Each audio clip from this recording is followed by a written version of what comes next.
પૂરી બનાવી મમ્મી? ઓ બેટા એકદમ ક્રિસ્પી આ. ક્રિસ્પી તો ઘઉંના લોટની ને મેથીની મસાલેદાર પૂરી જો.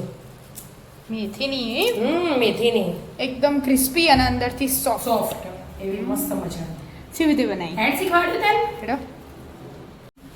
એનું આજે નાસ્તામાં મસ્ત મજાના ઘઉંના લોટમાં મેથીની પૂરી બનાવો. મેથીની? હા એકદમ ક્રિસ્પી અને ફરસી એવી. મેં ઘી લઈ લીધું. ગેસ ઉપર લોટ ન લાગે એટલે આપણે લોટ બોધી એમાં મેથી નાખીએ ને એટલે છૂટી પડી જાય ખબર હે તેલમાં.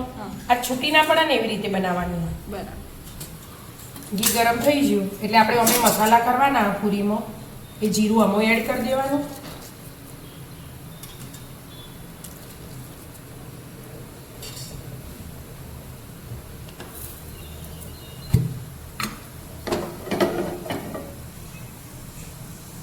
ઘી ગરમ થઈ ગયું. હા ઘી ગરમ થઈ ગયું. જીરું થવા માંડ્યું. જીરું એડ કરી દીધું. અજમો એડ કરી દીધું આપણે. અને મેં તલ લીધા 2 ચમચી જેવા એ પણ એડ કરી દીધા.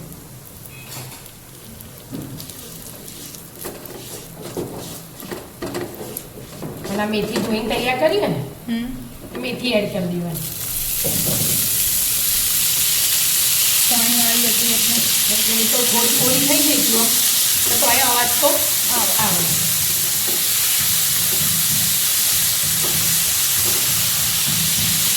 2 સેકન્ડ જેવી આમ સાતરી દેવાની ઘીમાં એટલે એની કડવાશ ઓછી થઈ જાય અને છૂટી એ ના પડે. બરાબર.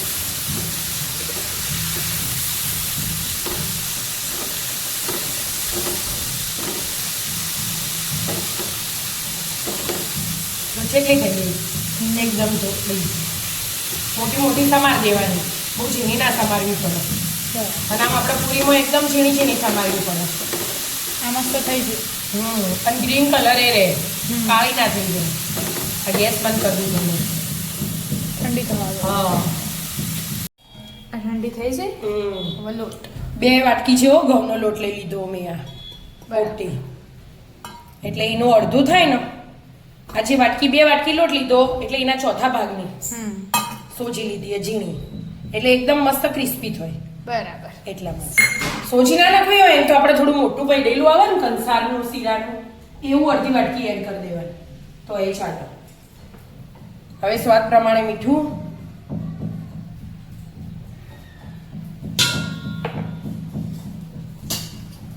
થોડી હળદર અને તીખાસ માટે લાલ મરચું નાખવાનું એટલે મસાલાવાળી મસ્ત લાગે. અને થોડી હિંગ લઈ લીધી મેં. અને આપણે જીરું અજમો અને તલ એ તો આપણે મેથીમાં જ એડ કરી દીધા બરાબર. એટલે એ પણ એડ કરી દીધા. એક્સ્ટ્રા મસાલા કશા કરવાના જરૂર નહીં. હા કોઈને કડવું લાગતું હોય ને તો આમ ખાંડ એડ કરવી તો કરી શકાય 1 ચમચી પણ હું નહીં કરતી. બરાબર.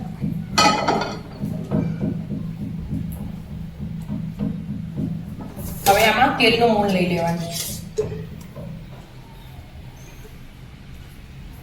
મુઠ્ઠી ભર. મોટી પર આ 4 ચમચી 4 ઢોકળી લીધું. આપણી ઢોકળી આપણે હવે બધું મિક્સ કરવાનું.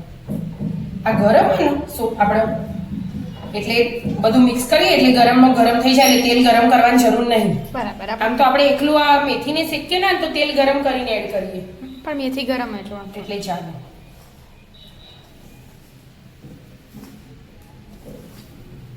જરીક જરીક પાણી એડ કરી લોટ બાંધવાનો. પહેલા બરાબર મિક્સ કરવાનું. નોર્મલ પૂરી જેવો જ. હા ઢીલો એને કાઠો એને એવું હોત દેવાનું. બરાબર. કડક પૂરી બનાવવાની ને એટલે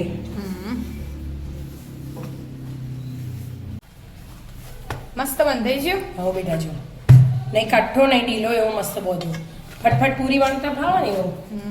10 મિનિટ સેટ થવા રાખીએ પછી આપણે ગુલ્લા કરીએ. બરાબર. મસ્ત સેટ થઈ જશે. હા ઢોકી દઉં. મસ્ત સેટ થઈ ગયું. હા ઢોકી મૂક્યું તો ને જો મસ્ત સેટ થઈ ગયું. હવે વણવાનું. ઝીણી નાની નાની પૂરી વણ દેવી હોય તો એવી વણ દેવાની આવી રીતે. પણ હું આજે અલગ બનાવું. આ પતલી એવી જાટી નહીં એવી મસ્ત બનાવી દેવાની. મોટી મોટી મોટી પણ અલગ રીતે.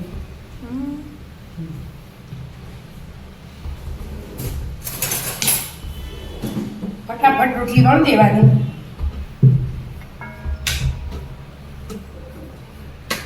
મોટી અને ના પતલી હોય ના જાડી હોય એવી વણવાની.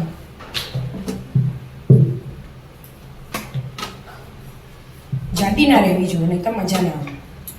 પછી મસ્ત ચોરસ કટિંગ કરી દેવાય.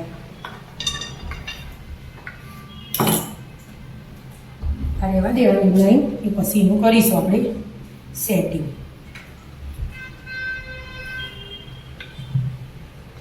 આવી રીતે રાખવી હોય ને તો એનું આમ કાપા કરી દેવાના. આપણે બિસ્કિટ ઉપર નહીં આવતા બિસ્કિટ ઉપર એવી રીતે કરાય. ચોરસ થઈ જાય. ચોરસ કરવાની. પછી ગોળ બનાવી દઈએ થોડી નાની. જેવી ખાવી એવી અલગ અલગ જાતની બનાવી દો. બરાબર. થોડી નાની નાની ગોળ બનાવી દો. વણી સેટ કરી સેટ દઈએ. કરી દો. થોડી કોરી થવા દેવી પડે પછી તળાય. બરાબર. વણી આપણે સાબડી ભરી દઈએ. હા વણાઈ જાય બધી. હા બધી વળી દીધી. કાગળમાં પાથરી દીધી. બરાબર. હવે તેલ મૂક્યું તળવાનું ચાલુ કર્યું. આ તો 2-3 દાડાનો નાસ્તો બનાવ્યો. અત્યારે હાલ આપણે ને અહીંયા સ્કૂલો ને બધું બંધ એટલે ફટફટ ભૂખ લાગી જાય. હું ખાઈએ મમ્મી આખો દિવસ. એટલે મમ્મીએ નાસ્તો બનાવી દીધો. ઘઉંની પૂરી બનાવી દીધી મસ્ત મેથીની. એ બધા ગમે તેમ ખાધા કરે. એ ચોરસ બાકી બધી ગોળ વણી હાથેથી બધી વણી કાઢે. એના બેનની વણી નાની નાની પૂરી. અમુક ગુલ્લા નાના મોટા થયા અમે બે હતા એટલે એવું હોય. હા તો ચાલો બેટા એમ કરતા આવડે તો થોડા મોટા થાય એટલે પરફેક્ટ થઈ જાય. આવી રીતે મસ્ત ક્રિસ્પી તળ દેવાની. બરાબર. તળી દેતા. તળી તળી હો બેટા જો મંડી થોડી તળવાય. હા આમાં મેથી છૂટી ના પડી જાય. આપણે શેકી નાખીએ ને એટલી મસ્ત ક્રિસ્પી થાય ને. હા જો મસ્ત હા ખાસી બધી તળવાની. ફટાફટ તળી જશે. તળી દો. તળી લઉં બધી. તળાઈ છે છેલ્લી છે. હા બધી પતી જાય છે. બધી લાગતી અઠવાડિયું 15 દાડા સ્ટોર થાય. વધારે થાય એનાથી આપણે બહાર ફરવા જવું ને તો આવી ગૌની બનાવીને મજા આવે ખાવાની. હા એ તો બરાબર. ક્રિસ્પી મસાલા આમ એકદમ પૂછી આમ પોચીને આમ ક્રિસ્પી એટલે ખાવાની બહુ મજા આવે. મજા આવે. આવી જાઓ મિત્રો. મસ્ત મજાની મેથીની ઘઉંના લોટમાં બનાવેલી પૂરી ખાવા. મિત્રો અમારા વિડીયો ગમતા હોય તો લાઈક શેર અને સબસ્ક્રાઇબ કરજો. રાધે રાધે.